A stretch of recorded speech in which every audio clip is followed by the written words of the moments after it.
গুৱাহাটী কেন্দ্ৰীয় কাৰাগাৰত চলি থকা দুৰ্নীতিৰ ঘটনা পোহৰলৈ অনা মহিলাৰ ভাষ্য গ্ৰহণ কৰিব আৰক্ষীয়ে। ভাষ্য সংগ্ৰহৰ বাবে মহিলাগৰাকীক তলব কৰা হৈছে ডিচিপি কাৰ্যালয়লৈ। পোনপটীয়াকৈ আমি আপোনালোকক মহিলাগৰাকীৰ ভাষ্যৰ মাজলৈ লৈ গৈছোঁ।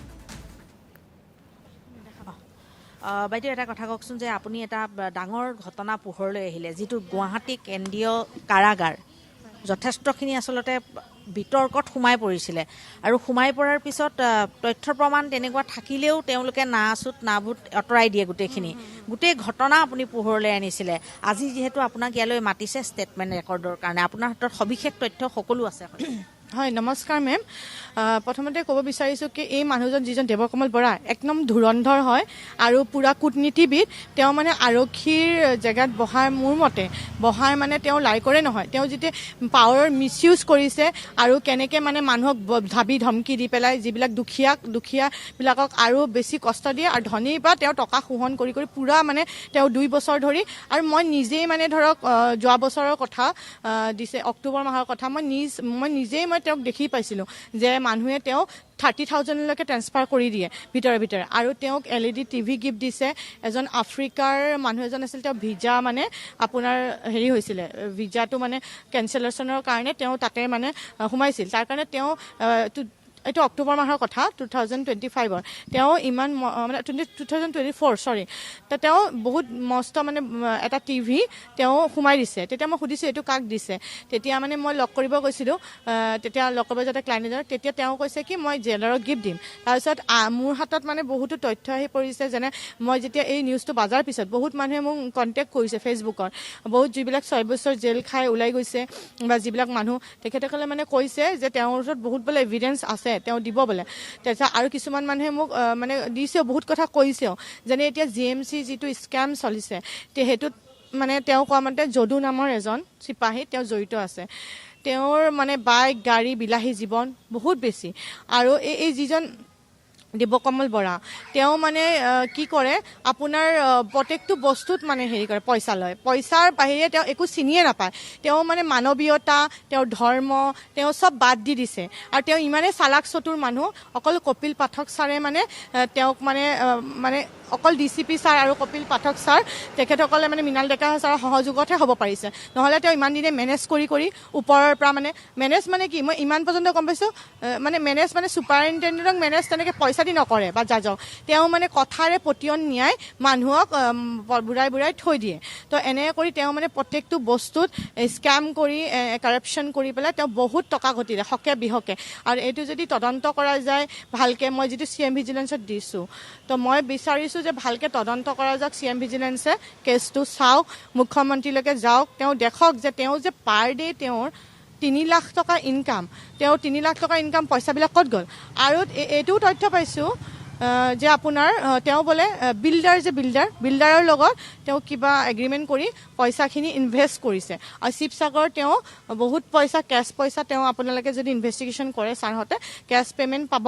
আৰু হয়তো তেওঁ জেলৰ ভিতৰতে ভালকৈ ইনভেষ্টিগেশ্যন কৰিলে তাৰ ভিতৰতে কেছ পইচা কিবা কিবি ওলাব। তেওঁতো পৃথকে পইচা লয়, মোবাইল যোগান ধৰাৰ নামত পইচা, খাদ্যৰ নামত যোগান ধৰাৰ নামত পইচা, পৰিয়ালৰ বা আত্মীয়ক লগ ধৰাৰ নামত পইচা। এই সকলোখিনি যিসকল ওলাই গৈছে কাৰাগাৰৰ পৰা, তেওঁলোকেতো আপোনাক এতিয়া যোগাযোগ কৰি কৈ আছে গোটেই কথাখিনি। মানে মই কেনেকৈ বস্তুটো গম পালোঁ, যেতিয়া 1 বছৰ আগতে মই গম পাইছিলোঁ, কিন্তু তেতিয়া আমি ইমান বুজা নাছিলোঁ এইটো বস্তু, যে ভাবিছিলোঁ কিবা এটা গিফ্ট দিছে। কিন্তু এতিয়া যেতিয়া দেখিলোঁ, মই নিজেই মানে কাম কৰোঁ কোৰ্টত, আমি বেলৰ কাম কিবা থাকিলে বেলৰ পেপাৰ লৈ যাওঁ, তেতিয়া কি কৰে চিপাহীবিলাক যে থাকে 2000কৈ লয় ওলাই দিয়াৰ বাবদ। 7টাৰ আগত ওলাব লাগে হয়নে, মানে 5টাত যদি আমি জমা দিওঁ পেপাৰটো 7টাৰ আগত ওলাব লাগে। সিহঁতে কয় শুই দিলোঁ, আমি গেট বন্ধ কৰিলোঁ। সিহঁতে 2000কৈ লয়। আৰু এই যদু নামৰ যিটো চিপাহী আৰু লেডি কনষ্টেবল দুগৰাকী আছে, মই নামটো সঠিককৈ নাজানো। তেওঁলোকে কি কৰে, এই কোৰ্টত যে লৈ গ'লে আপোনাৰ ড্ৰাগছবিলাক তেওঁলোকে নিজৰ মানে কেনেকৈ বুজাম এতিয়া, কাপোৰৰ মানে এতিয়া মাইকী মানুহৰতো এইটো চেক নহয় ন, যে মানে ভিতৰুৱা হেৰিত প্ৰাইভেট মানে যিটো পিন্ধে ৱেৰিঙত, তাতে মানে তেওঁ সোমাই লৈ গুচি গৈ আছামীক মানে ড্ৰাগছ প্ৰভাইড কৰি তাৰ পৰা তেওঁলোকে পইচা কালেকশ্যন কৰে। এইবিলাকো বহুত ধৰণৰ মানে স্কেম চলি আছে। আৰু মাইকী লেডিবিলাকো ইয়াত পূৰা ইনভলভ আছে। গেং এটা ৰাখিছে নেকি তাতে গোটেই প্ৰথম গেটৰ পৰা শেষৰ গেটলৈকে?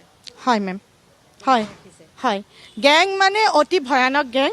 এটা বাবু মানে যিবিলাক পুৰণা কয়দী আছে 20 বছৰ 25 বছৰ মাৰ্ডাৰ কেছত সোমাইছে, তেওঁলোকে মানে জেল খাটিছে, তেওঁলোকক উপলব্ধি কৰাব লাগে হয়নে, যে তেওঁলোকে সোমাইছে, তেওঁলোকে ৰিয়েলাইজ কৰক।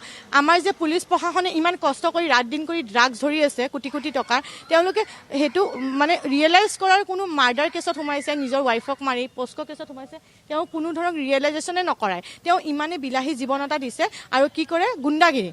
যদি কোনোবা মানুহে মানে ধৰক কিবা প্ৰটেষ্ট কৰিব যায় ভিতৰত, সিহঁতক আমাৰ লগত কথা পাতিব নিদিয়ে কয়দীৰ লগত। কি কৰে, তুমি যদি বেছিকৈ তোক ইয়াতে মাৰি আত্মহত্যাৰ নাম দিম, এনেকৈ পৰ্যন্ত তেওঁ কয় আত্মহত্যাৰ নাম দিম, আৰু তেখেতক বেলেগ জেললৈ প্ৰেৰণ কৰাৰ কাৰণে ভাবুকি দিয়ে, মানে বেলেগ জেললৈ তেওঁক প্ৰেৰণ কৰি দিম এনেকুৱা। আৰু ছোৱালী মানুহ এজনী আছে, এজনী ছোৱালী মানুহ আছে পস্কো কেছত সোমাইছে, মানে তেওঁৰ লগত যদি আমি কথা পাতিব যাওঁ, ছোৱালী মানুহৰ লগতো আমাক কথা পাতিব নিদিয়ে, তেওঁক নি পেলাই দাবী ধমকি মাৰে, যদি তহঁতে এনেকৈ বাহিৰা মানুহৰ লগত কথা পাত বা এনেকুৱা ধৰণৰ এই ছোৱালীজনীক বা এই কাৰোবাক কিবা কওঁ, তেতিয়াহ'লে তোক বেলেগ জেললৈ ট্ৰেন্সফাৰ দিম বা তোক ইয়াতে কিবা এটা কৰি পেলাই মানে ওলাব নিদিম মই।